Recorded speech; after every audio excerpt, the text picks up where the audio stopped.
Welcome to Season 2 of Pod Practice, where Mamabird alumni Quinn Feiner, Mikey Lund, and myself, Alex Atkins, talk about Ultimate from the perspective of players and coaches. We want to engage with you, so please reach out, say hi, ask a question, give some feedback. We look forward to talking with you. To reach out, follow us on Instagram or YouTube at podpractice_pod. Listen on Spotify at Pod Practice, or email us at show@podpracticepod.com. I hope you enjoy this episode.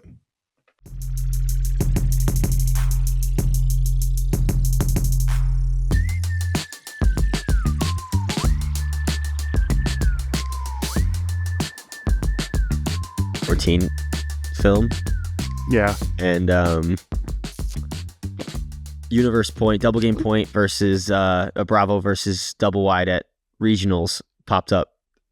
And like they center it to, I think it's Bart. I can't really tell. The film is shit. I think it's Brody. Is it Brody? Just throws one up to just Jimmy. A huge backhand for Jimmy. It's like this double team, and Jimmy just like booms on these two dudes. I know, like, man. Oh my God, Jimmy. He was so good. Back when he was a beast. Yeah, it's been funny to go back and forth between 2013, 2014, and the last year. He's a completely different human. And even him especially, but like watching him, like watching a lot of the guys in like 2014, like the game is like different, and some of the throwers are weird. Like some of the throwers that are supposed to be like the preliminary throwers of the time are like look weird when they're throwing. But when I watch Jimmy, I'm just like, that guy, man, he's unreal. Like he was like 22 then, right? Like he was fucking sick. Yeah. Does anybody come to mind when you think of funny looking throwers? I was watching Robbie Cahill throw, and that guy's like one of the best throwers of all time, and he looks like a goofball, man. It's funny you say that. He does have like a little bit odd, but it's not, to me, it's not like a throwing form where he doesn't know what he's doing. No, it's just weird. It is weird. He had like a two-handed backhand. Mm-hmm. I played with him Masters Worlds 2018. Super windy. There have been a lot of throwers that I've played with that I'm like, he's definitely a better thrower than me, or like maybe better in-game thrower. But it's really rare that I see someone and be like, I just physically cannot make that throw, except for like distance things. Yeah. But he actually had like release points and weirdness to his throw, especially in the wind, dude. That I was like, I physically don't think I can do that. I can't do that. Yeah, that's crazy. I was watching him like, yeah, like he's making throws, and I'm just like, but it came out so weird. It was like perfect. I was like, he could throw a high release backhand into the wind. Maybe it was that two-handed release. It's crazy. I'm not just sure. Like snapping it off the table. Yeah, it kind of reminds me of this is a weird comparison, but Elijah Long, who's a great thrower, but throws super odd too. He like not always says he like shelves his flick, because he just like holds it there and then just like he kind of has that. His normal release is sort of like high release. He always has a bent elbow. Mm-hmm. Because he kind of throws his backhand like that too. It's like a throw. It's weird. Yeah, it is. He is kind of a two-handed thrower. Mm-hmm. I haven't watched him throw in a while, but my memory is it's very odd. There was a couple other guys on Bravo that I was watching. I'm like, this guy's supposed to be sick, and why is he throwing like that? And then it's a great throw, and I'm like, okay. Let me think about some of those. I think Bart's forehand is one of the best. Yeah, his backhand, it does look a little funny. Looks a little weird, yeah, but very effective. Yeah, Kurt just looks like a thrower to me. I like just a standard thrower. Yeah, he kind of looks like Kins out there, man. A little bit more athletic, but he's got that like tall, like give me the disc or else, and like just breaks the mark because he's tall and like nobody can stop it. Yeah, he had just precise throws. Like he would put all of his hucks would be like, 12 to 14 feet in the air and just flat, far. His hammers were also really low and flat. Because he's releasing it from 6'5", like he's up there. Yeah, he's. I think he's a little shorter than he looks. He's very lanky. He's lanky for sure. Like he may have only been 6'2", but he seemed like he could have been 6'4". Damn. I just remember my first year at club. I think he was still playing for Machine. It was like his last year. What was your first year? 18? 18. I think it was his last year. For that year. But I just remember, I think he did. Let's confirm, because it was funny. It was like him and Mansfield. AJ Nelson. Remember AJ Nelson? AJ was good. He was really good, and I had to guard him for some reason because Jim wanted to. Because but I'm small, like just like 6 inches taller. Yeah, AJ Nelson was just like booming on me, and I was like 20 years old. Yeah. That's funny. Yeah, and then he was able to throw the golf in that last 2019 run that they made finals. Yeah, there's that like iconic throw, like this iconic backhand upwind. I think against, was that in their comeback against Sakai, or I can't remember. It was semis or finals, or it was when they were. They made finals that year, right? They did, and they lost to Sakai. Yeah, they kind of. I think they kind of smoked Pony in the semi. Yeah. Went down pretty big to Sakai, but that Sakai team universe. Was it really? Yeah, they were down big, but they clawed back. I just remember that year because that was like, I remember that Machine team because that was like the Joe White. Like everybody's like, okay, Joe White's good, but that was the year that everybody's like, okay, Joe White is a legit club superstar. That year, he used to wear the sushi samurai headband. Yeah. I cut one of our little graphics that I hastily made is a silhouette of him wearing that bandana from that year. That's funny. I remember saying it to somebody after that year. Like, I think Joe White may have had a better nationals than Jimmy, and just like it was so blasphemous at the time. That might have been the year that Joe White skied the shit out of Jimmy at like Colorado Cup or something too. Might have been the year before. Yeah. I mean, 2018 Jimmy was still a force, and then 2019 he was just a lot different. I think I kind of remember counting in semis that he had like 8 touches or something, like something really something super low for like a high volume for Jimmy thrower type. Yeah. So I'm looking at it now, and Kurt. It was the year that Kurt played for Machine, but then he switched over to double wide for nationals or something. Oh, yeah, that's what he did. I thought there was something weird like that. He played for Machine double wide in the season, and then he played double wide at nationals. If he were to go into the Hall of Fame and had to choose a team, I wonder if it probably would be double wide. I guess. Back with Brody back in the day. They seem to fit his personality the best. Yeah, for sure. There's this funny story because I've been watching so much of the 2014 year and talking to Stan about it, and we were talking about how after Pro Flight, whatever they were calling it at the time, the finale or the championship, whatever they called it, I think they finished dead last, and they had to like have a come to Jesus moment with Kurt and Brody. Like Ryan had to call them and just be like, hey, can you guys just not be assholes? Hey, chill. Basically. But I think he had like a dream the week before nationals, Kurt did, and it was like, I should just play offense. and I think that maybe Bob had a similar, or maybe Ryan thought the same. Oh my God. And then he played O-line at nationals and like scored 24 goals or something. He was like the leading goal scorer at nationals after not playing O the whole year. Jesus. And like when he plays D, he's like a D handler. Yeah. He was guarding Bo at US Open. That's right. Yeah. And I think at Worlds Hillcup might have been guarding Bo at World. I can't remember. Yeah. Yeah, I mean, Kurt was very versatile. Yeah, I think he's probably one of the best, which, pains me to say, I suppose. Over Jimmy? I think Jimmy's better, but that's me. It's a tough call. I'm a Jimmy fangirl, though, so, Kurt was a phenomenal athlete. Jimmy was a good athlete and just big. Yeah, Jimmy was like more of like big. like tight end, Yeah, big, still athletic, but just like can't just get bodied by him. yeah. Well, that was a fun little trip down memory lane. That's nice.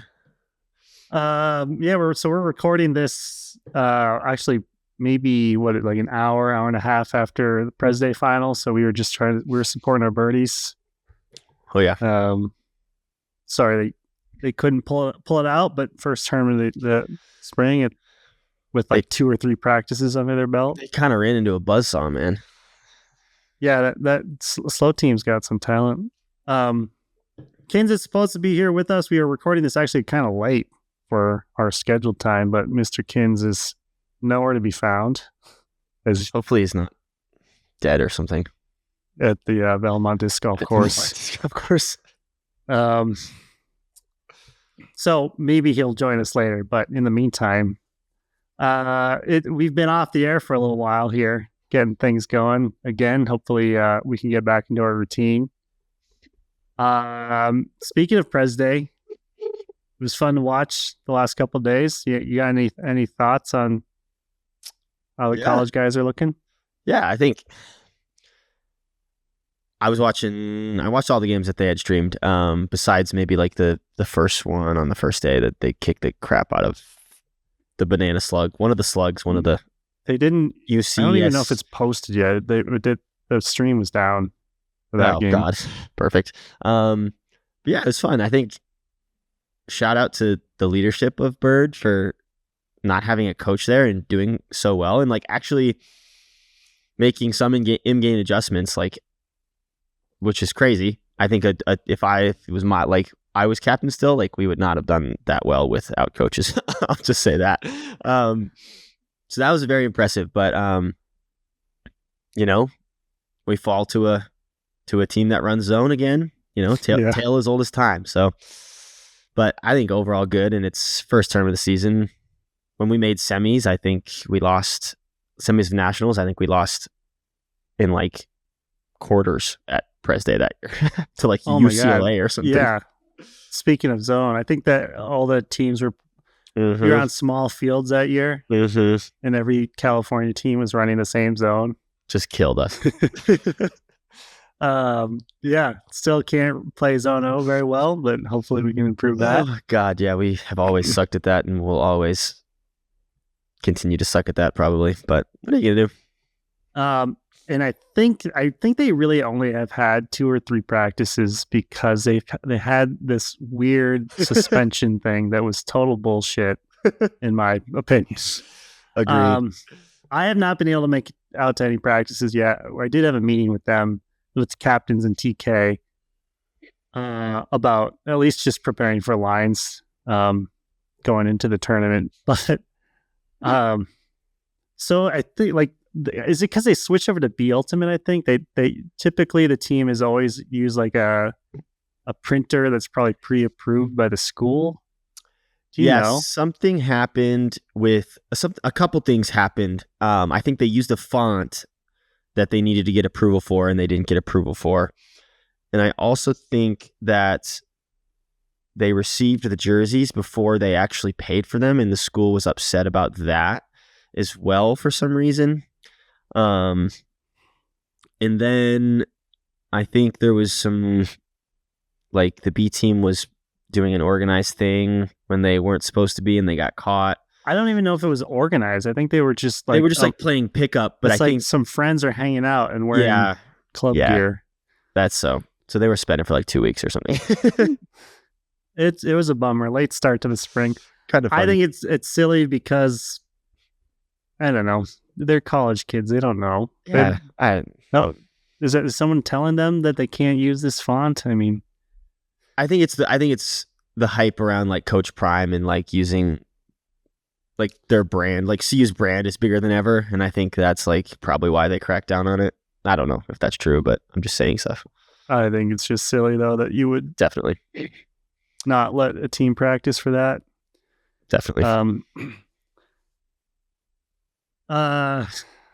Poly though, I don't know the roster too well. Somehow Calvin Brown's still playing. That guy's like a year younger than me. Like he's like 25, I think, maybe 24. Yes. They were definitely hitting those, working it down that break side lane, attacking that break lane really, really well. And yeah, a lot of those OY away forehands.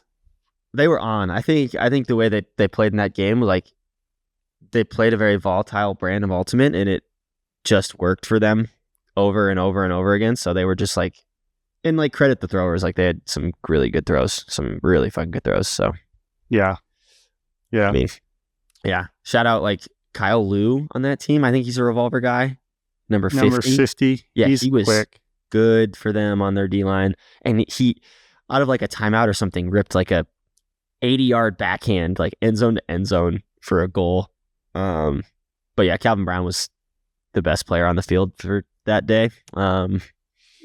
She will be most games. But she will most games, yeah. I mean, it's just so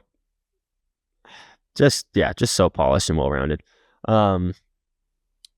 Jack Brown for Washington. Washington didn't look good, but Jack Brown looked very good.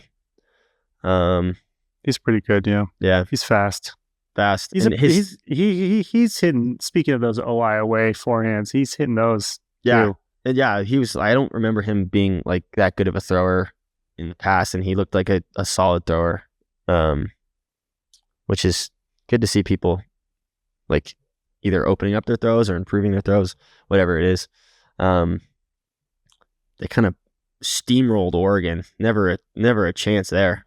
I think Oregon looks like a high school team. Yeah, what the hell, man? Maybe they'll put it together, but I think they look really bad. It looked weird. Their dump sets looked like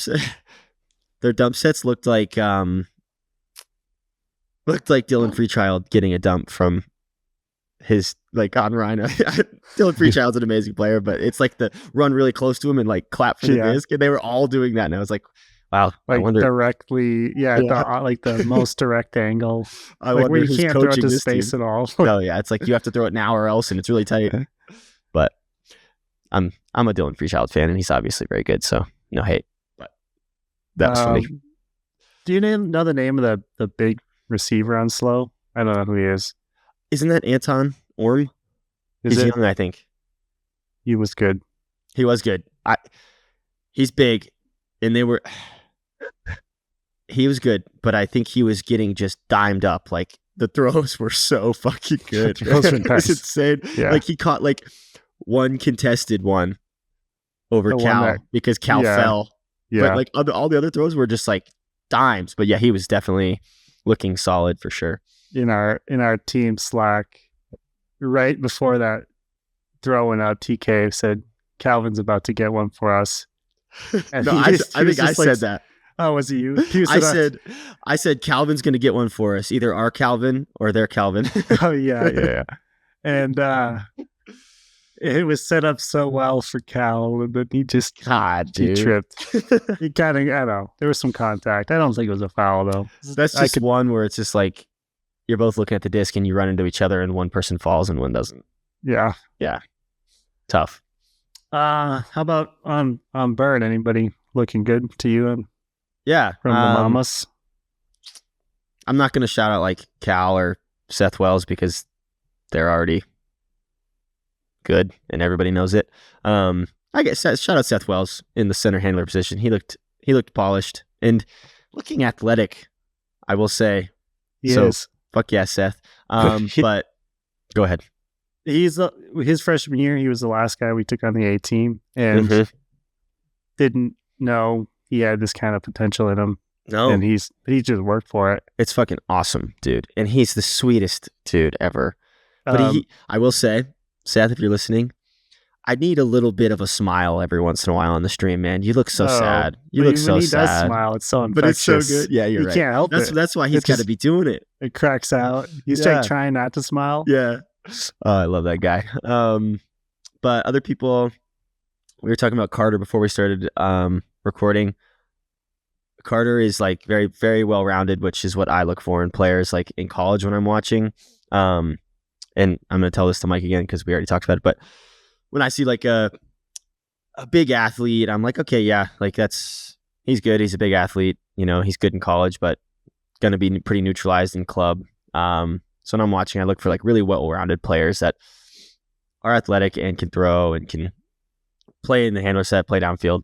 And Carter, you know, looked very, very polished, well-rounded. Same thing with Nanda. I think Nanda bin Fink is not as good as a thrower as Carter, as far as I know, but very, very polished and going to be very good. And then shout out Toby too. I don't want him to get too cocky because he... Oh, Mr. Kins is about to join us, ladies and gentlemen. Oh, boy.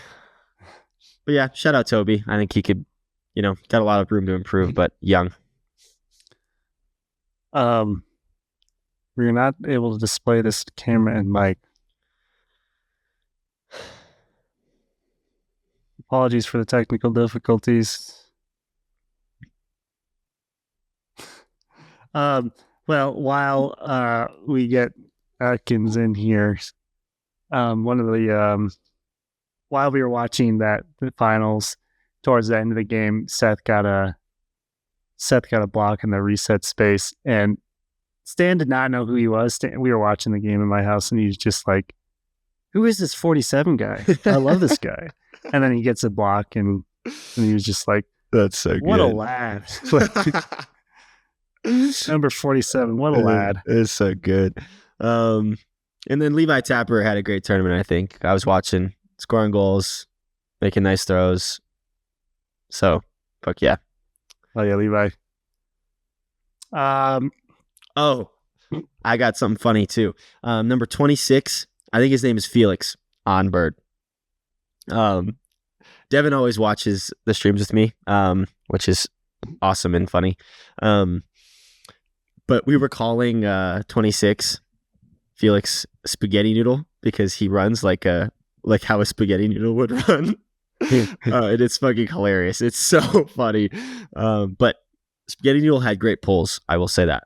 The noodle. He had one out of bounds that I saw for sure. But yeah. It hung in the air for ever and then went out of bounds. But yeah. Welcome, Mr. Atkins. Are you Hi, here? hi. Yeah, I should be here. Only 45 minutes late. That's not bad for you.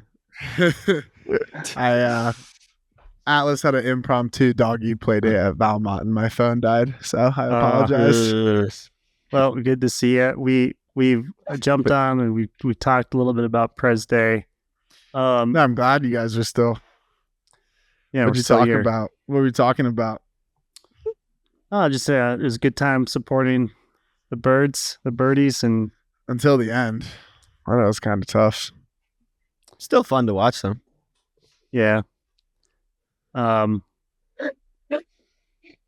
You got any thoughts on the weekend for them, Kins? Before you might just repeat us, but I mean, I thought it was interesting, like watching the teams that they were playing get slightly better, because like you're watching Bird and like you know how good they are and that kind of stuff, but then watching, because like first game I watched was against Washington, and I was like, yeah, we look good, but is Washington like really bad? And then they played Oregon, and I thought like, damn, we looked really, really good against Oregon.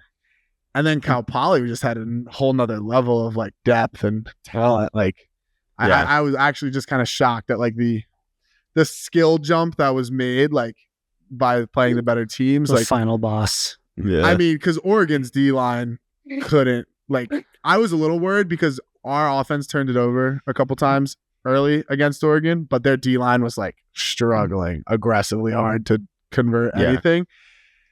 And then Cal Poly, I mean, they just had, I mean, I didn't know Calvin was playing. I thought that was fucked because, I mean, he's like 25 years old. Like he's Right, like like, your and age, dude. yeah, I know. He's probably 24.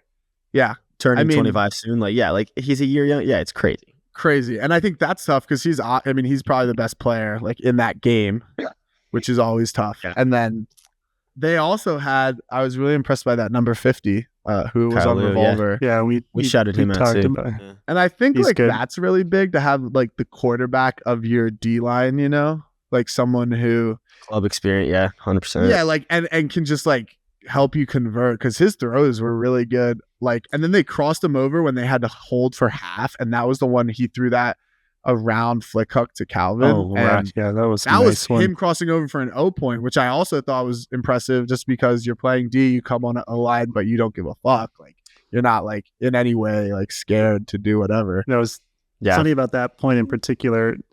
Watching it at home, Stan kept asking me, like, do they just only run FM?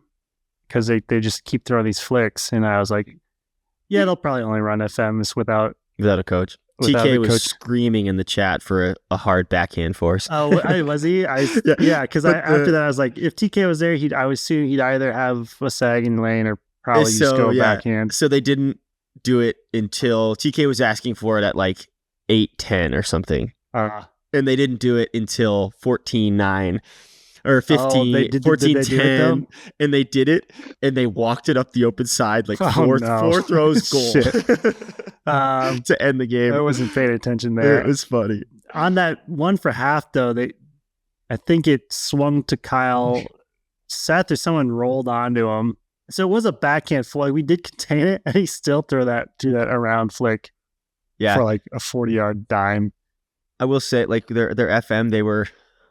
It looked pretty good most of the time, but the players that were guarding, like, let's use Calvin as an example, the players that were guarding, like, the best player on the other team didn't want to roll it a lot. They wanted to, like, stay on them for the matchup, and it was being very detrimental. It was, like, killing it a little bit. So it does seem like as a defense overall, we are currently not as proactive about looking for those switches. Yeah, which is fine. It's Prez Day, whatever. Yeah. Kins, you said one other thing that I was thinking of, but I forgot what it was. The team's getting better. Oh, maybe. I do think that Washington is better than Oregon. I'd like to see him play. He'd be a barn burner, man. I think Micah's really good, but I don't know. I don't know, man. He didn't. He has no. I don't know. He has no. Yeah. It's hard to say. It is hard to say. That's why I don't. Like, I don't think he's amazing. I think he's a solid player that like they have. I think he's an amazing college player for sure. Yeah, I think he's solid. I was also impressed by 45 himself on last year. The cutter, big cutter. Calvin was on him. Yeah, it's Anton, isn't it? Isn't it Anton or me? I'm butchering that. We were talking about him earlier. I do not know his name. Yeah, he was giving Calvin some trouble, like especially in the beginning, which I think is like a tone setting thing as well, because Calvin's like the guy on D for us. I'm pretty sure it's Anton. Yeah, I was impressed by Cal Poly. I didn't know they had that many good players. 15, right? 45. 15 was solid too, but 45. I thought that they looked really good at a Santa Barbara invite too, but it's definitely a lot harder to tell. They smoked BYU, and I was wondering maybe BYU is just down this year. But I think Slow's good. They were semis last year. But I think Utah State is good instead of BYU, though. Is Selfridge at Utah State? I think a couple of those shredders are. Yeah, I'm blanking on names right now, but yeah. The curly-haired kid that I'm not a huge fan of. Is that Jaime? No, Jaime's old, dude. Jaime's older. Oh, yeah, you're right. He's came from the hustle. Yeah, Jaime's like almost probably 30. Anyway, Prez Day, fun tournament. I think it's one that we always enjoyed going to. Yeah, San Diego's fun place to go. Yeah, I like how they played the. If you guys watched at halftime, they played the all-time highlights of Prez Day. They had like a. Oh yeah, that reel. There's like a lot of Colorado highlights. Yeah, both Colorado teams. I think the best play is Nate Pettyjohn on slow core, skying like 7 of us in the final in like 2016. He just like absolutely pisses on us.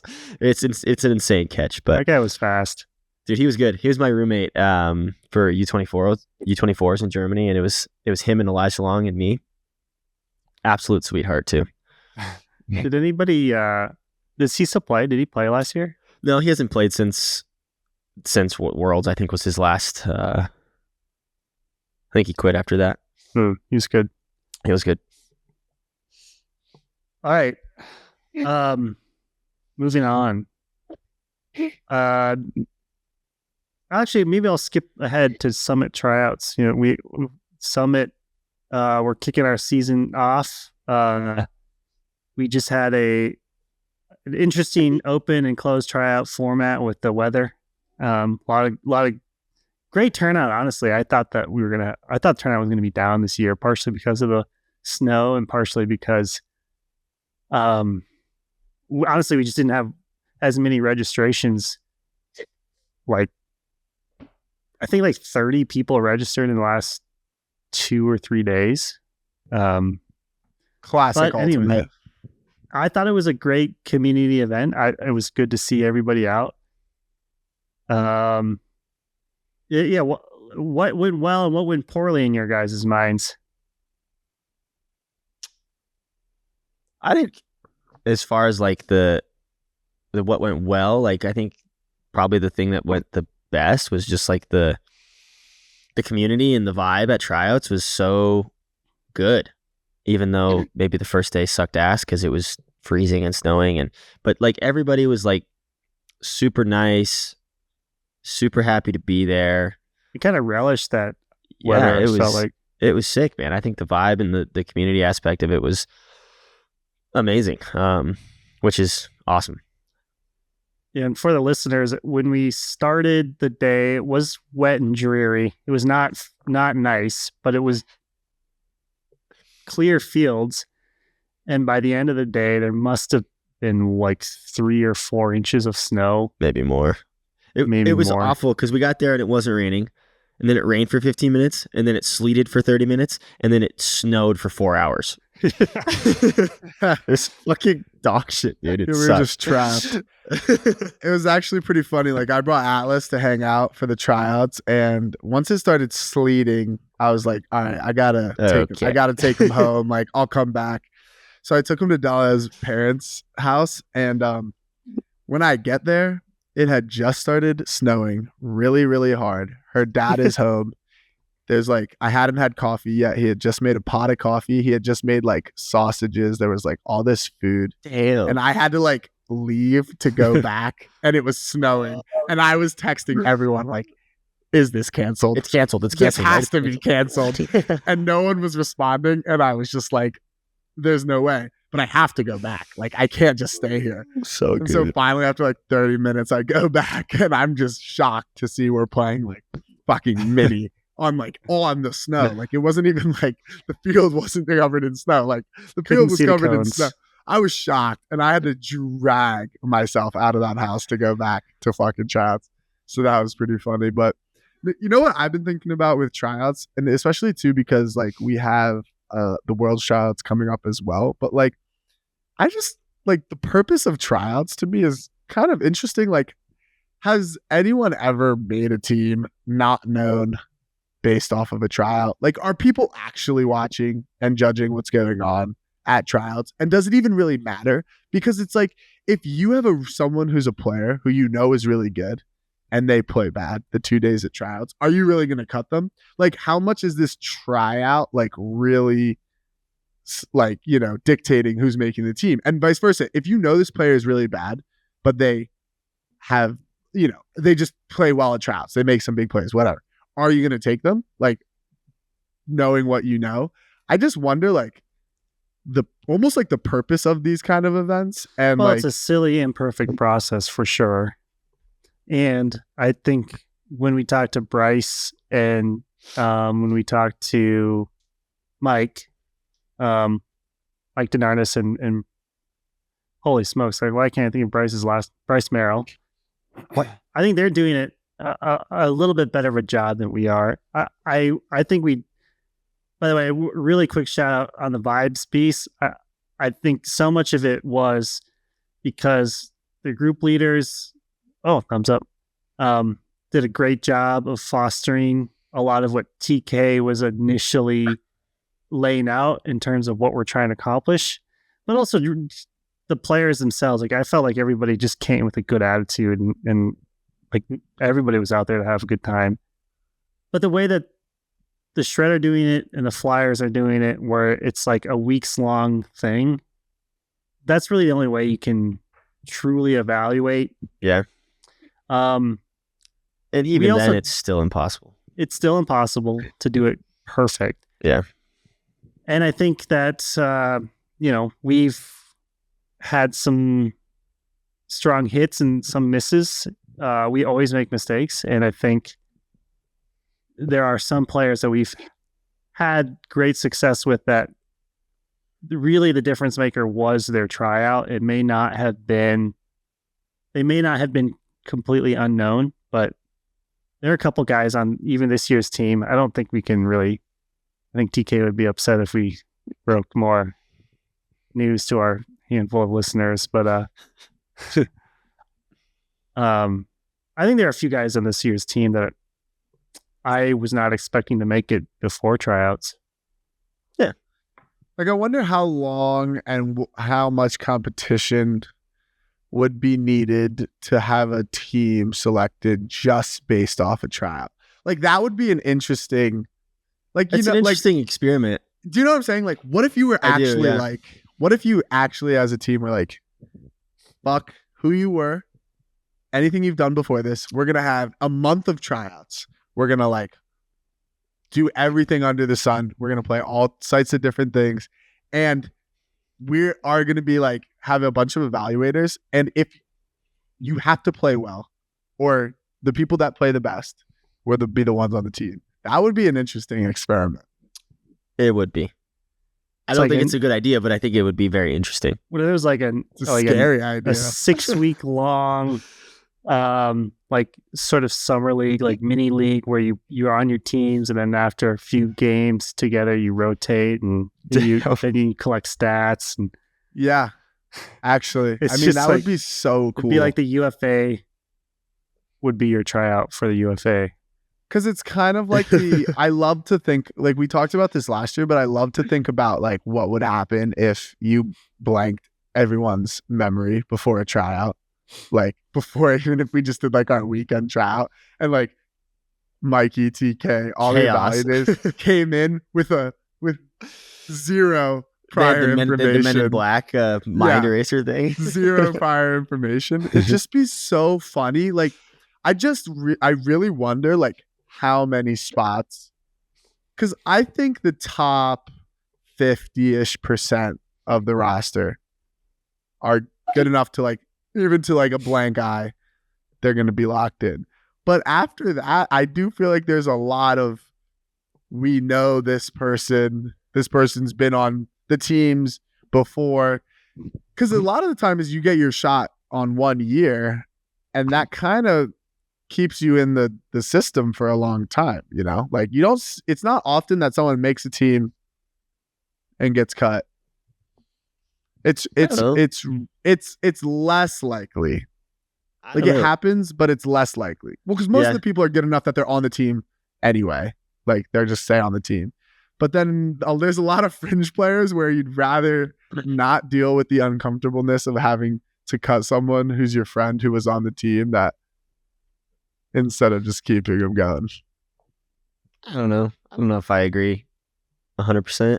It's also like, it also like brings up the question is like, I don't think it's a bad thing to use prior knowledge or if like this person is a good teammate. Like I don't think that's a thing I think we should be using that stuff. So it's just like, I don't know.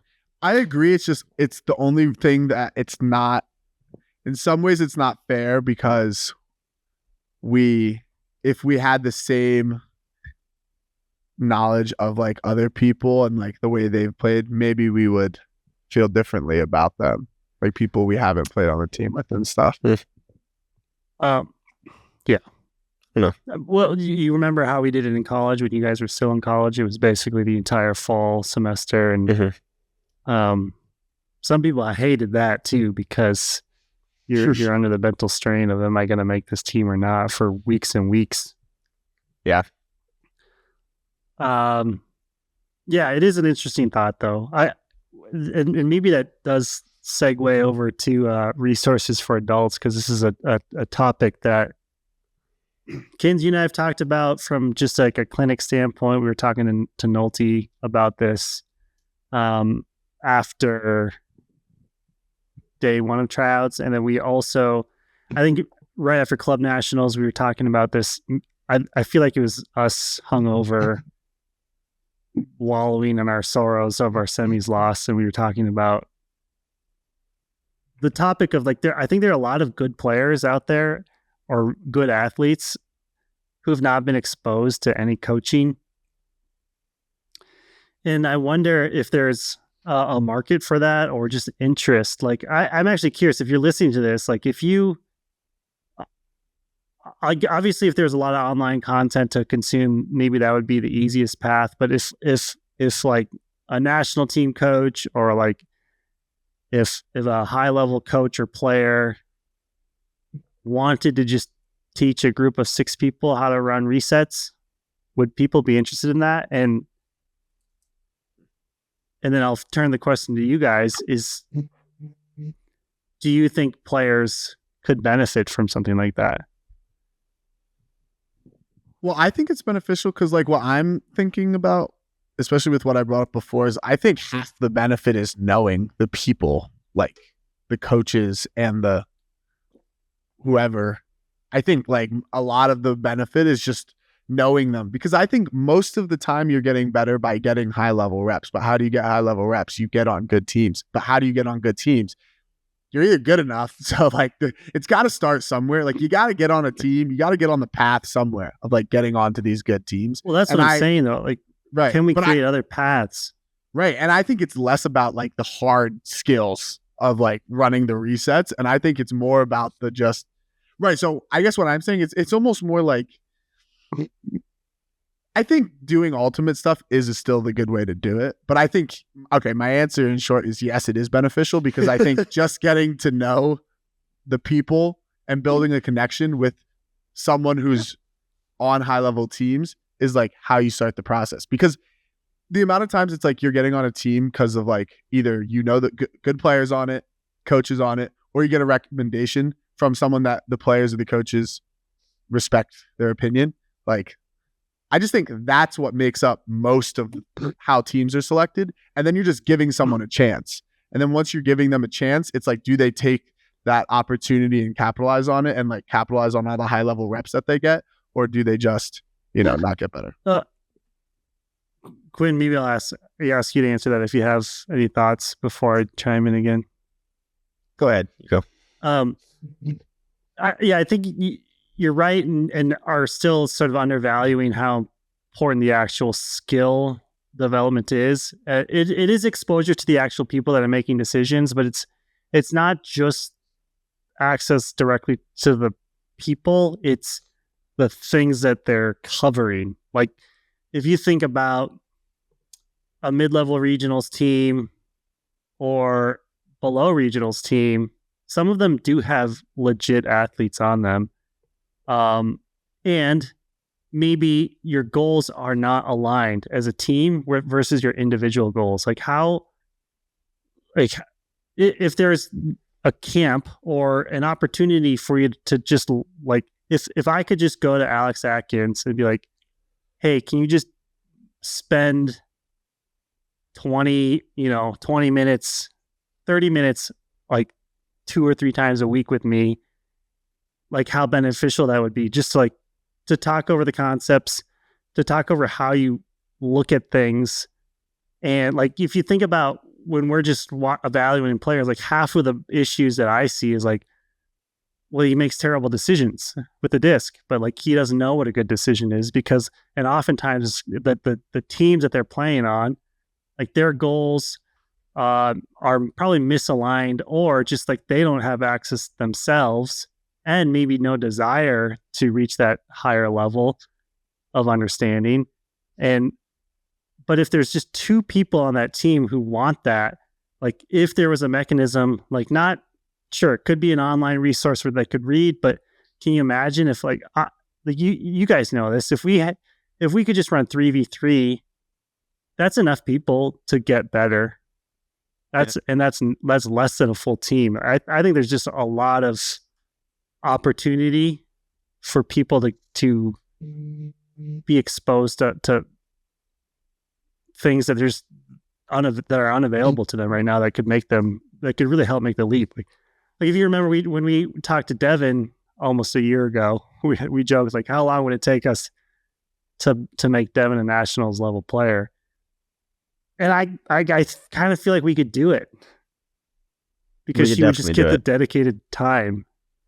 She's also like a pretty good natural athlete, so there's that. But yeah, I agree. Yeah, like if I agree with what you're saying though, as far as like if someone has the desire and they have the resources of like a high level player dedicating their time, it's definitely gonna like translate.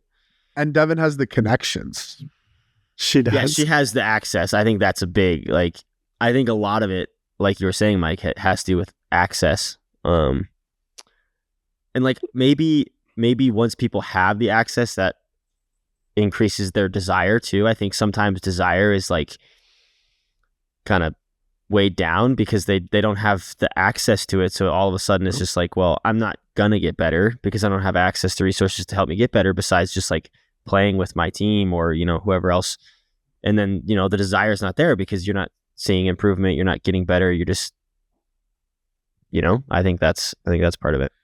Well, I think what's hard about it is because I see what you're saying, Mikey. Like, I do think given enough, if you were able to consolidate enough like high level ish talent and get like focused reps on working on things, I don't think it takes that long to get better. But you run into like, even if it was just like a camp, maybe that you did, I don't know, during the winter, like let's say you did it during the off season and it was like a month and I don't even know, like it starts to get hairy in what it looks like. Like, I just think the real gains are made when you're on a team, because when you're on a team, there's practicing. You go to the practice twice a week or once a week on the weekends, mini camps, and you do that consistently over a long period of time. And that's where you see like growth from players. And I think you could get that from like a high level camp, but then you run into the problem of like, since there's not money to be made from being good at Ultimate, like those mid-level players aren't going to pay to go. Not a lot. Like there's probably a good amount. Maybe there's some that would, but I don't think there's a lot. And then you're running into like, you have to dedicate a lot of time and maybe not make, you know, be compensated for it. Yeah. And that's why I think the more like the easier route to getting better is like getting even. I don't know if it's the easier route though, because I think people should be willing to pay, number one. And that is sort of part of the point, but also a little bit. So like we get mixed feedback, right? After every tryout, some people are not happy, but we do get a lot of positive feedback, and a lot of the positive feedback is it was so nice to hear some of this stuff and be exposed, and I would love to hear more. True. I talked to one of the players who's from Germany. His name's Andy.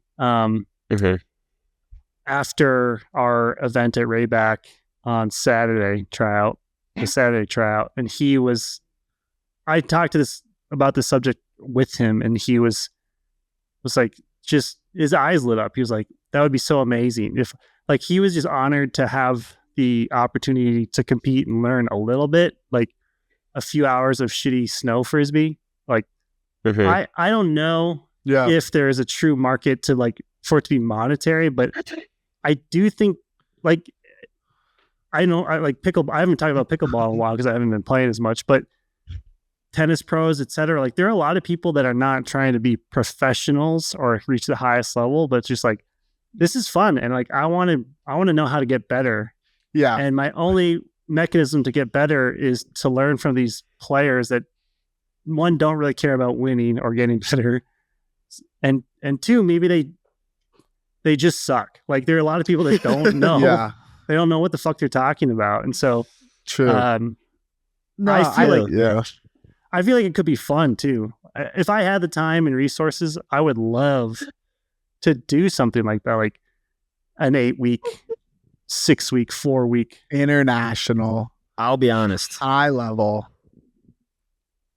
What's that, Quinn? I would be more inclined to coach adults than I would kids. Personally, I think that's just a personal opinion. I'm not good with kids. I don't particularly like kids most of the time. Hopefully Devin doesn't listen to this. But I would be way more inclined to coach adults than I would kids. And I feel like maybe I'm alone on that, but I feel like I can't be the only one. No, and I like what you're saying, Mikey, because I see what you're saying in that there's a lot of players, the higher end players on like mid-level regional teams that want to make the jump. They can't quite make it onto one of the elite level teams where they're going to get those consistent high level reps to really get better. And there's no resources for them to consistently get like this kind of training and reps. It'd be so cool. It would be very cool, especially if you did like even just like a national. Like I think you'd have to do. It gets hairy. It gets hairy when you start to think about like, because in Colorado, I would start small. Just Colorado. Like tap up your local community. Like I have a friend, Dre, who she captain coached Musteno, who's a mid-level mixed team in Denver area, and I was like, would you guys be interested if I just ran a practice? I honestly can't remember what her answer was. I think she said some people would and some people wouldn't give a shit. But I also talked to Chuck Cannon, who captained Trash last year, and I think is planning to as well again this year. And he was asking me about coaching candidates, and just we were supposed to jump on the phone together to talk about it. We haven't had a chance to, but he was also interested in like, yeah, it would be cool if someone just came in and just transferred a little bit of knowledge. And then I had a conversation with Peter. I think it's Kiefer. I think Kiefer, he's the Cosmic coach, youth coach in Colorado Springs. And he's good, by the way. I really like him. Very organized. It was the same thing though. It's like, I'm a lifelong learner is what he described himself as. He's like, I think I have a strength of being able to distill concepts down to third graders and like help them understand. I think he's not working with third graders that young, but that's just how he described it. But he's just like, I just need I need to learn. Like I want more exposure, and that's kind of what I want to offer out there. Is there not even like, I'm asking honestly the listeners, like I want to interact with you guys more. I want to let you know what we think works and what we see other club teams. Like we can talk about on the pod, sure. But it would be cool to be like, have like hands-on interaction with real people. Yeah, it'd be nice if the listeners could send us like clips that they have thoughts on, like 5 to 10 second clips in games where you're like, what do you think about this? Like, yeah, ones they don't have thoughts on, ones they want us to have thoughts on. That's a good exactly. idea. I think that's a great idea. And then once we get enough of those, little pod practice camp in Rado. An actual pod practice. An actual pod practice pod. Real pod at real pod practice pod. Pod practice pod practice. Pod. This reminds me of another idea I had. Sorry, we're going to go back to Prez Day just for a second because it's related to that. Like watching all those live streams, they don't have announcers or they don't have anyone talking about it. Like it's the final, it's the semifinal. We should, and I don't know if we're allowed to do this, but we should like Twitch stream the game, and we should talk. Doing that. We should like Manning cast We're it. doing that. Like yes. I don't. And yes. dude, we're doing that next time. We could get an alum from the opposite team so easily. Fuck them. And full we should bias. like Twitch stream it, and we can just like Manning cast it. Basically, we don't have to announce, but we can talk about it. By the way, you said opposing team, assuming that we are in finals, but no, but we can get anyone. Yeah. We can get Hopefully anyone. We are. No. Yeah, I know what you mean. I like it. No, I don't think. I was saying it doesn't have to be Bird. I was saying we could announce any game, and we could get someone from one of the teams, or if it was Bird, then it's us, and it's someone from the opposing team. Fuck, we should have done that today. Dude, I We're think we should definitely do doing that because I would like to struggle do more through that skill. Some what skill of like getting it set up? Of talking about something in front of me live. I'm like the slowest thinker of all time. We could do it. We could do it. But Mikey, that's why I'm here. I fill the gaps while you are figuring out your thoughts. I'm just spewing. I'm rambling. If it's just like us, just like yelling, like "Oh my God, roll," or like that was a sick throw. It would be fun. That would be really fun, and doing some live stuff would be really fun. We're definitely doing that for Smoky, 100%. We're figuring it out, dude, and we're doing it for Smoky, 100%. That's a great idea. Let's do it. Hang on. Are we allowed to use Ulti-World Stream on Twitch? I don't know if that's allowed because you have to pay for it, and then we would be live streaming it for free. Is that? We'll ask Charlie. Yeah, Charlie. Help. Well, we partner. They pay, or we'll figure it out. We partner with Ulti-World. They give us all everybody for $100,000 a year. People with ideas. That's what we do. No, because we could figure it out where we do like a test run. We partner with Ulti-World. We see how many like people we watch. Because realistically, how many people are we taking away from them? And then like they have to pay the same amount, and we give a percentage or whatever to, boom, back. And I think paying us. I think we. I don't even care. They're paying to watch Ulti-World, so they have money. To pay I don't give a shit about the money. Right. It'd be awesome, but whatever. It's more so that we can stream it and give it to Ulti-World. Should we just do it until Charlie sends us a cease and desist? Yes. Make him fucking sue us. No, the responsible thing is to let Charlie know we want to do it, and I'm sure they'd be down. This is how we get famous. We get in a big lawsuit with Ulti-World. I love it.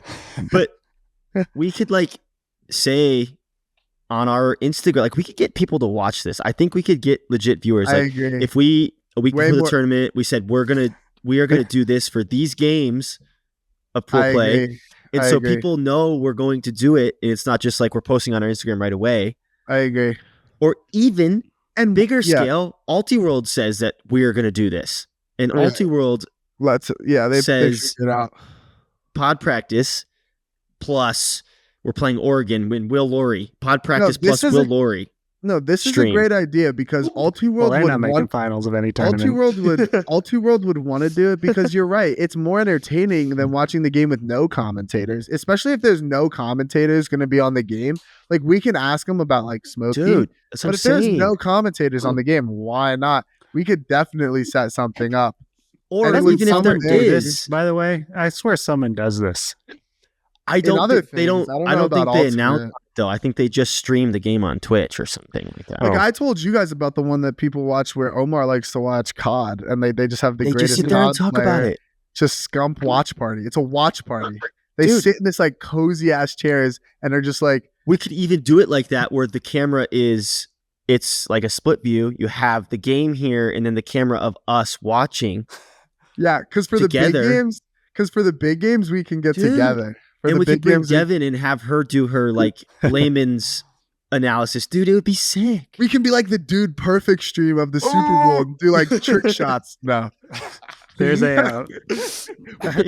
I will say, it is amazing how much I enjoy watching people do nothing. Ridiculous. It's fucking ridiculous. There's this YouTube channel, and he's a streamer, Pirate Software. I think he used to work for Blizzard. He's like a indie game developer. And I just watch his shorts, and I don't know why. I don't subscribe to them. They just come up on my feed, and it's like his face superimposed over like this black Microsoft Paint screen, and he's just like drawing like little boxes and diagrams talking about this is how the gaming industry works, and this is why you should not charge for this. And I fucking love it. That's a great idea. We're definitely doing it. If you're listening to this podcast, I'll do it just for fun. And what's nice about it is what's nice about the live stuff is then we can get like a chat going, like a live chat, and that's also another way to be more. Twitch literally has, dude. There's this guy at my gym. This reminds me, this weird dude with like this massive beard, and he's fucking jacked. Like the dude is shredded, like bodybuilder, and he's just got his Twitch camera set up, and they watch him do a set, and then he talks to them.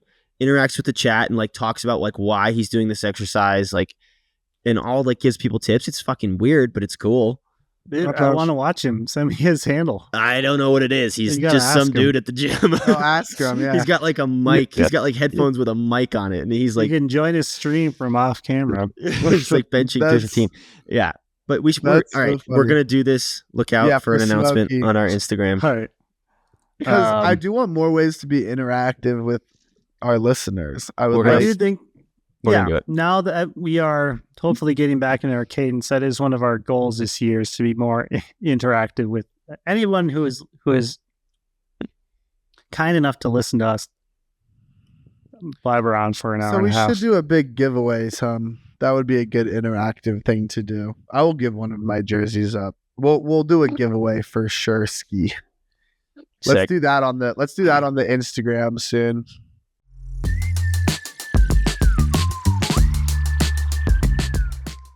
What I was looking up is I can't believe that. Yeah, you're right. That championship weekend is August 23, 24.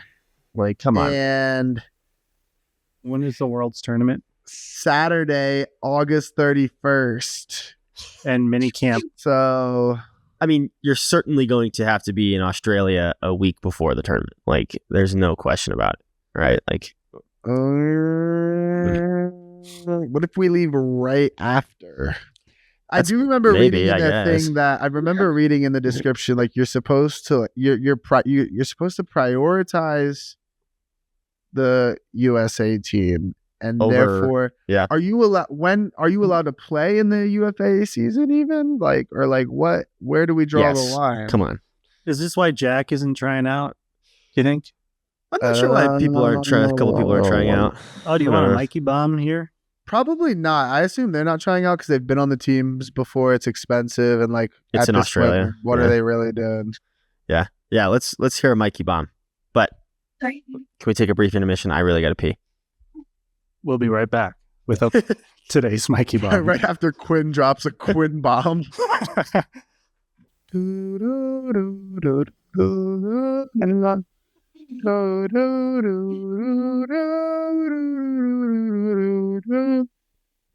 Welcome back. Yep. I think this is more of a Mikey timer now that I look at the text that I have here. And that is Jack is probably not playing club.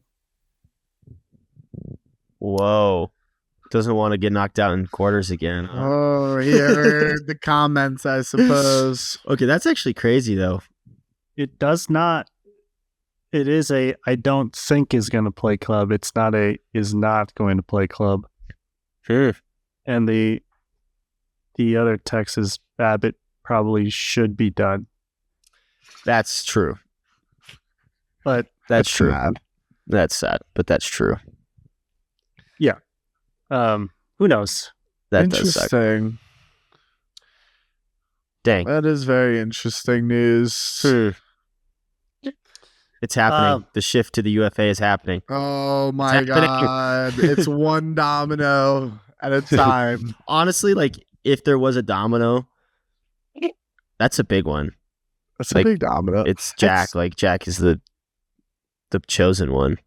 He's kind of the face of the sport right now. He is, right? Like, that's the if there's a Of domino, the men's side, at least. like, that's the one. Yeah, He's the face of he is, dude. Just shut up. not the club side though. He has been. Just shut up. We don't. It's not. disagree. It's not really an Hard opinion thing. disagree. Hard disagree. He definitely has been on the UFA. No way on the club side. No way. Who? Who then? I don't think there really is a good one. I don't really think there's a good one. Joe. Right No, now. I just don't It think there's a hasn't- good one. it hasn't There's been. Like, no one's been. I agree Rowan. that Jack was. Jack like was we're just naming good players. up until like Yeah, World I don't know. Games. No. There's none on the club side. Up until World Games and everything, Jack was peaking. Then they went to play ring, lost in quarters, and If you then had to pick one, who would it be? Gun No to your one. head. You Gun had to to pick my one. head. You could still say Jimmy, I guess. That's well. It's so hard. I don't think No, there is Jimbo. a good one. I don't think. I think it's I Jeff, just think. but whatever. I think it's a. You know what I think? I think it's a flux period. I think soon there will be a new one, but I think right now there is none.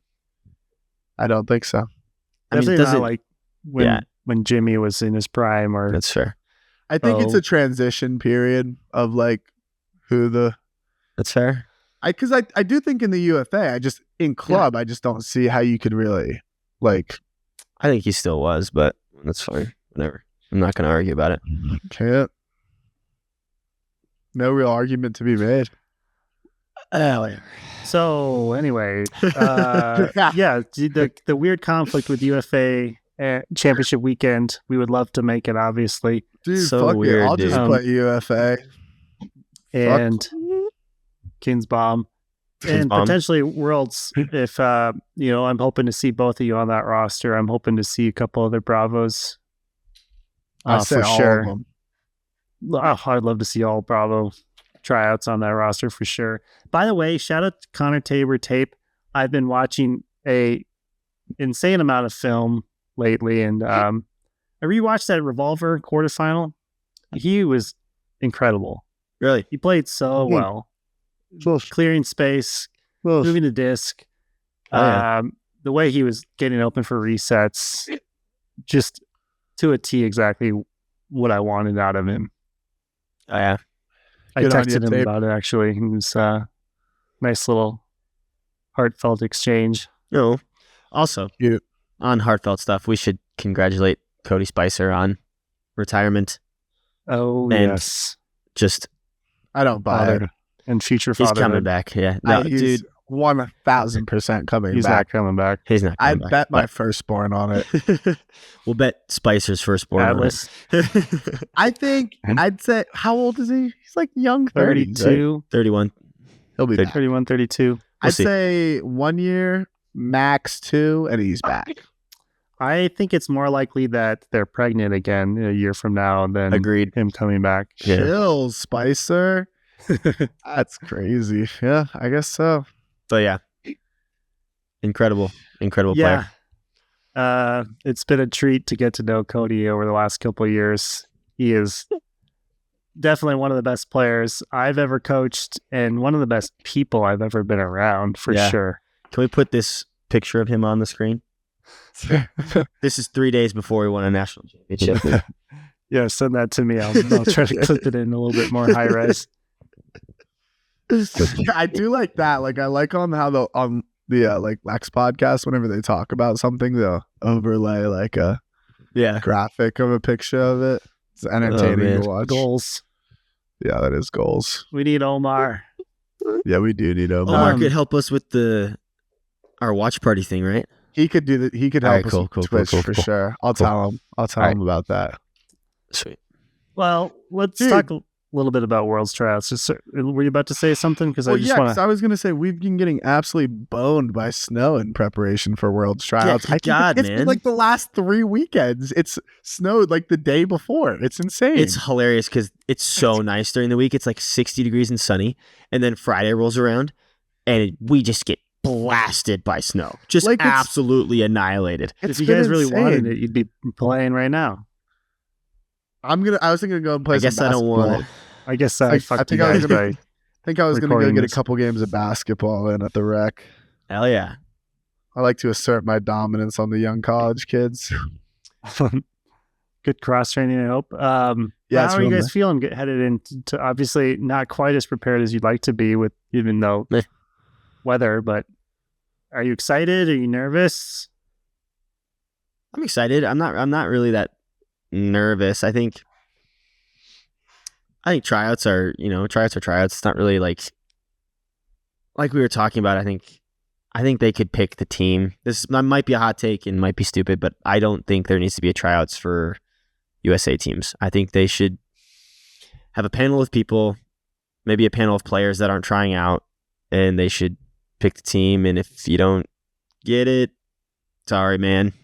Tough titties. I mean, that's what I'm saying. I kind of agree, especially with how expensive it is to go out. And it's like, is it really doing anything? Is what I'm saying. There's obviously things that it earlier. is doing. Like they're getting looks at people for the next time. And there's obviously positives to it. But I think in general, in my opinion, I don't think there needs to be tryouts. But I'm excited for it because I like playing Frisbee and I like playing good Frisbee. That's why I'm excited about it. I think it'll be fun to to play.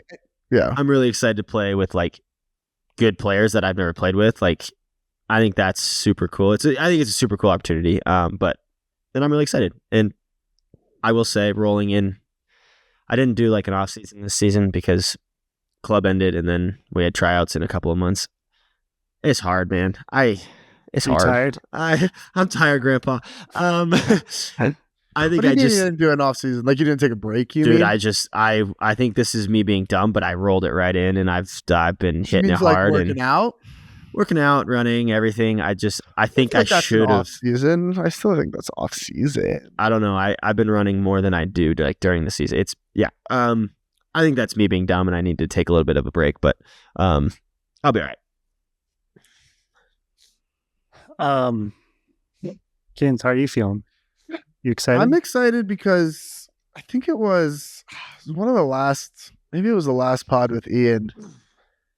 You made a comment on my defense, and that really motivated me to just focus on defense again. So like at Summit Trials, I was just playing defense, and it's honestly very refreshing as someone who plays offense. And like you only like when you're playing offense, you focus on offense, and so like the defense generally is just not as sharp as it could be. Underrated skill, what you just said, a player that plays offense that can go out there and play a deep point and like fucking turn it on. That's an underrated skill that not a lot of people have. I don't even know if it's, and I think there's turning it on, but I think there's something to be said about like if you're practicing as a defensive player, like what you're thinking about getting better on most of the time is like defense. Like most of your reps are probably defensive. So I just think there's like something about being in that mindset. Like I agree. Most of your focus.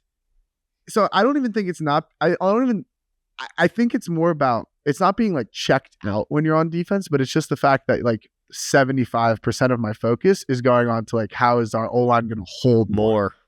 Right. More. Exactly. Like so, 90, 95. Right.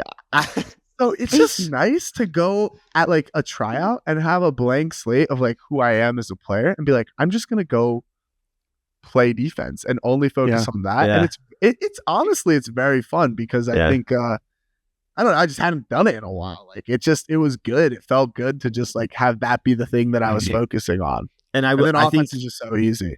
I think people would say, and I think I'm hearing TK's voice in my head say, well, you guys play defense against the like the D line when you turn it. I think there's something inherently different about playing I know there's something inherently different about playing defense against an O line or playing defense against a D line. It's a whole different world. Well, right. And because the other thing is like, if I give 110% of my effort on the defense, then like, it's honestly probably not a optimal way to play because then like I need to play offense well so that the team does well because like we need to hold. Like the defense is still important, but if you're just like, there's a different style of how a D-line player is playing defense to an O-line player because a D-line player is going to go all out. They need to get the ball. There's nothing past I have to get the ball. If you don't get the ball, you're not doing it. But on O-line, like you have to, like if you're going balls to the wall every time you turn it over, unless you're only turning it over like twice a game, like you're fucked because you're just going to be, you're going to be like, if you're talking about the marking, the positioning, like all the energy that can go into playing like defensive defense, like really focused, like it's just not smart to do. It's just like, different. It's not an effective way to play the game. Like I just don't think it would work well. Agreed. I love watching those players that can do it though. It's a treat. Man, there's not, it's weird. And you almost have to go to other sports. Honestly, JR is pretty good at it, but he does play a lot of D-line. He plays a lot of D-line though. Like he's not. No, I don't think you do it. Like I don't think like there's no one. You're not going to take your best. Even if you were like looking at basketball, you're not going to take your best player, who's your best scorer, and put them on the other team's best player because they're just not going to play defense all out if they also have to be the top scorer on the team. It doesn't mean they couldn't do it. Yeah, it's there are like- just few examples. I think Kawhi like Leonard. That's like off the top of my head. Yeah, and Giannis, I think probably. Giannis, yeah. Paul George, he does that a bit. I think Kinda. probably Kawhi and Paul George less so Less, days. these days. I love my man, the Ant-Man, Yeah. Anthony Edwards. I think he This kind is of a It's does not it. that they're bad at defense. It's that you're not playing the same. If you watch Mhm. like a Drew Holiday, who's his role on the team is playing defense. Play defense, yeah. It's still going to be different than Giannis's like defense. Like it's just different. I think that is true 95% of the time. But I think there are a few players. Like Giannis is a maniac. I think there's a good, thinking basketball, or maybe it's a different pod about Anthony Edwards recently. And it was about them being up like, I don't know, 15 with 4 minutes left in the fourth.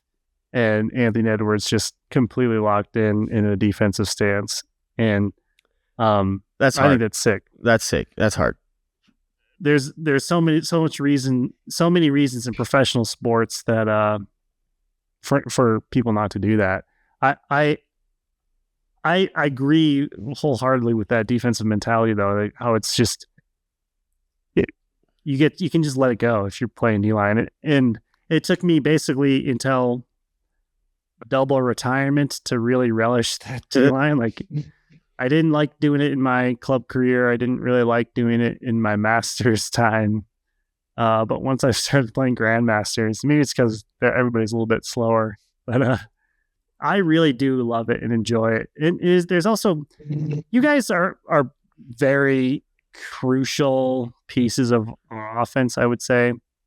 For like Walker's offense, I would be a difference maker, but not like they don't need me to score. Basically, we don't necessarily need any one person to score for Bravo either. But my point being is like I just feel more useful. It's like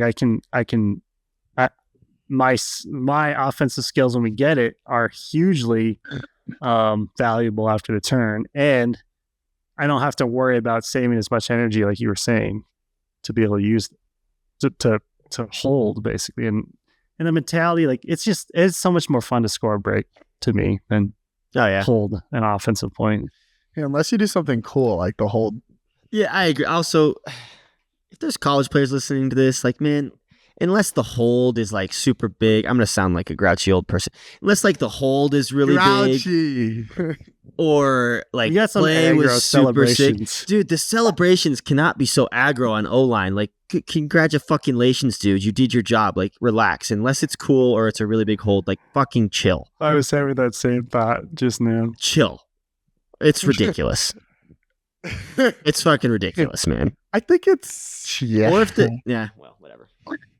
I won't comment on this, but I do think that it's hard with like no commentators, like not a lot of audio to like feel what's going on down there. You know what I mean? Like, Yeah. especially like when it's first couple points, like there's still some pressure if it's a big game. And when you finally like punch in that hold, like even if it's a clap catch, like, you know, we did it. That's lit. Like, I don't know. Been there. Yeah. I feel I'm not like a huge fan of the over celebration. Yeah, Especially if it's like aggro. yeah, That's but what I mean. I think like a small like spike or a small celebration is fine, but like some of the celebrations are like crazy. But they're angsty little kids. Like they're spiking it and then picking it up and like chucking it across the field, and I'm like, they're angsty.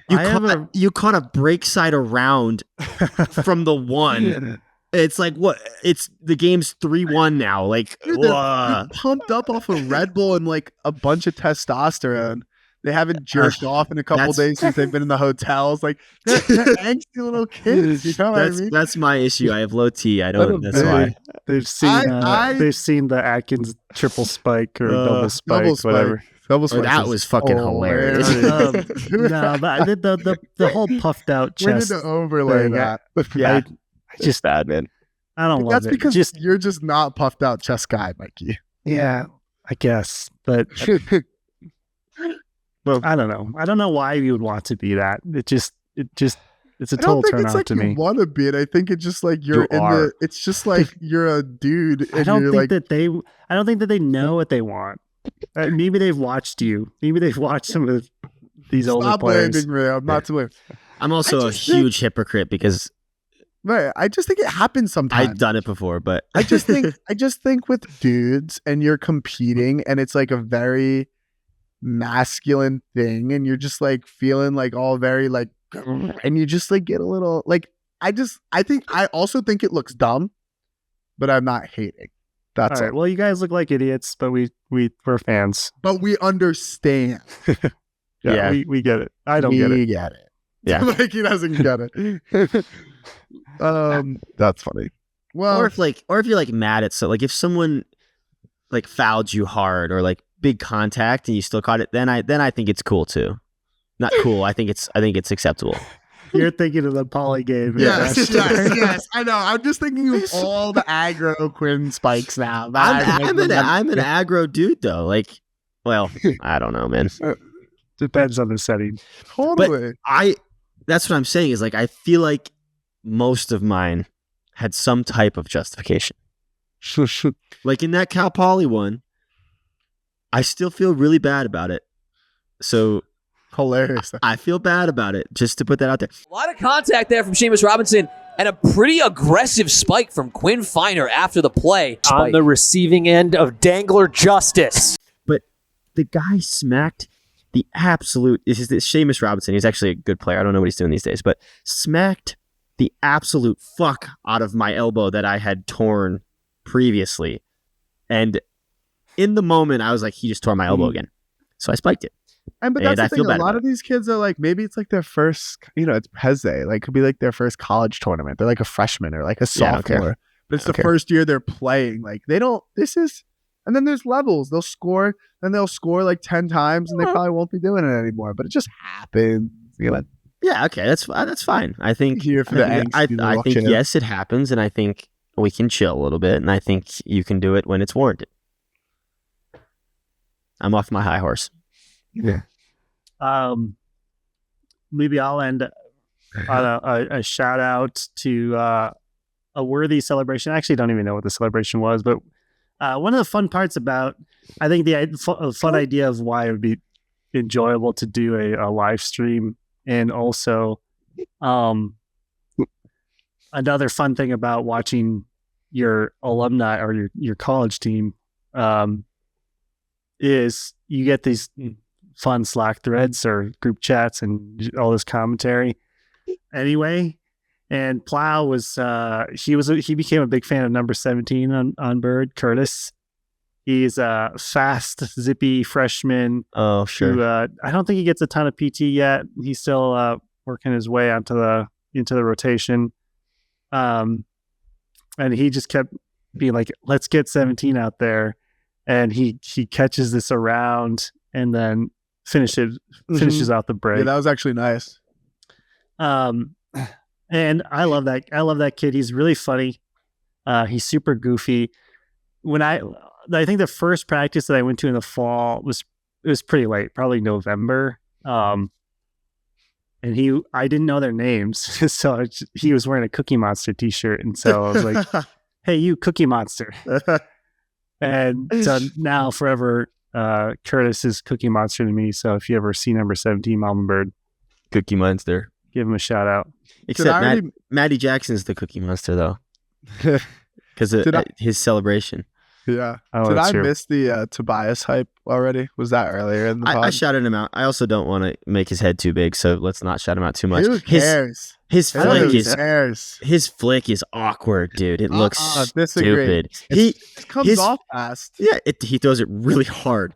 His flick looks like the 2014 like awkward throwers, Mike, that we were talking about. It does. No, I don't think He looks so. kind of like Yeti did. I think he just holds it outside and really just snaps the fuck out of his wrist. I don't hate it because he gets really good power on it. He does. Also, He's I a wasn't good saying thrower, that though. he is a good thrower. I wasn't saying that his head is big. I was saying I don't too be big. Honestly, out of everyone on the team, I would say he had the best hucks that I watched. I think so too. There was no one else with like placement that he was putting the way. I The think ability to like have a one-on-one matchup and then just put it to the right spot with the right shape. he No one puts else it to the was right doing spot. He puts it in a place that's hard for the defender to catch. I He did agree. overshoot a number of them that Quite a while I few. was watching, That. but He Quite a shot few. Dax. I mean, I saw that one. He's overshot quite a few. I think Toby is a phenomenal player, and I agree. Yeah. But he's got work to do for sure. yeah, I think he's a humble guy. I think so too. I think so Who too. I doesn't like have him. work to do? Nobody, Of course, yeah. of course. Everybody, I I mean. just think it was like the first time I really watched him, and I was like, yeah, he's legit McCity. I agree. Yeah. There was at one point that I think a few of us shouted out that point where they ran that clear play for that on the horizontal for the guy coming down the rail, and he hit 2 inside shots that I really emphasize that I think college teams look off a lot. Pauly does not look those off, by the way. They're hitting them like, They were Yeah. cutting it up, man. and then I think that Toby threw the goal on that one. Like Toby's, Especially what I just really as a like about him is freshman. Like, Yeah, he's a that's freshman. what's crazy. He's a freshman. You just don't see people doing that. Like, I'm Yeah. not hitting saying, those windows. but Yeah, doing all this stuff as a freshman, and that's what I'm saying too. Is like, it's just because he's had so many high level reps. Like, he's Yeah, already it's had cool, reps man. at clubs nationals. He's had reps with the Flyers. Like, you could just tell. Like, Yeah. he just has experience way beyond. And I think for me, it's exciting because it just goes to show like where you can get players if they're exposed to that kind of competition at younger and younger ages. Maybe the coolest thing he did all weekend though, I think it was in the Washington game. He like laid out for this huck that was too far, didn't catch it, rolled up on his shoulder, his hat flew in the air, and he popped up on his feet and caught the hat before it hit the ground and then just put it back on and went to play D. I was like, oh, That's when you know. Like, yeah, that's what I knew. Got it. It's got it. It also made me excited. Like, I haven't played against a lot of these bird guys. Like, that's why we need some Bravo scrimmages too. Cause like, I've never we really played tried. against Nanda, We were going to do never it, and really then they got played- suspended. Fucking idiot. But like, I would just love to play against more of these kids. Never played against Toby. Just a lot of these guys, Carter, that I would really like to Yeah. match. Like, I just think play that'll against. be coming up soon. Mm-hmm. Cool. Cool. Well, When we're talking we- about my spike, Mike, you got to clip that in. Yeah. oh yeah, I'll Can we find get- it. But the problem with the clip though is it's kind of hard to see the contact on the elbow. I don't know, That's because man. it's like it was a pretty aggro spike. Like, it was pretty aggro. Well, we could clip it in, and we can Let the audience we decide. can let the audience decide, and we can let the audience know that I was younger, and I feel bad about it, and I'm Just sorry. emotion. let it flow. Let it flow. To be fair, I was also Cal Poly was absolutely cooking my ass. I was playing the worst frisbee I've ever played in my entire career, and my ass was getting fucking roasted all over the field. So I was angry too. But And then we found out you had mono, right? and then I had mono the whole tournament, so I was like, okay, whatever. yeah. Well, that was Yikes. fun. Thanks, kids, for finding the time. Yeah. Coming on to what I said I would do. Yeah. Thanks for. I don't know why I'm thanking you guys. I talk to you guys all the time. Thank you. so- Hey, thank you. Thanks, It's good Mike. to see- All right, keep an eye out for the live stream at Smoky. We'll hit Dude, Charlie I'm up. pumped. That's yeah, gonna be fun. and seriously though, good luck to you, both of you this weekend, and safe travels. yeah. I'll be excited to hear how it went and try to steal some stuff from other people. That'll be a good pod too. Post tryouts. Yeah. Probably great. Okay. Sweet. All right. Go. Peace out, guys. Yeah. Toodaloo.